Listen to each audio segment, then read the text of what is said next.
In today's video, we're going to show you how to remove old skirting boards. First, we're going to cut the old skirting into two sections using a multi-tool. Breaking it into small pieces makes it more manageable to remove and helps minimise damage to the wall as less force is needed. Once the old skirting is cut, use a crowbar and hammer to knock down on the top edge of the skirting, levering it away from the wall to prise each fixing loose. Make sure to lever towards you to reduce the risk of damaging the plaster above.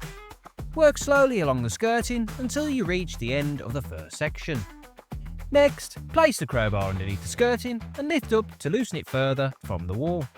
Repeat the same process for the remaining section until the entire run of old skirting has been removed. Scrape away any excess caulking from the wall with a scraper, then knock any old fixings below the surface of the plaster so they're no longer protruding. Finally, clear the area of any loose debris so it's ready for the new skirting board to be fitted. If you found this video helpful and insightful, consider subscribing to our channel and pressing the bell icon so that you don't miss any of our latest videos. We hope this video helps, and we'll see you in the next one.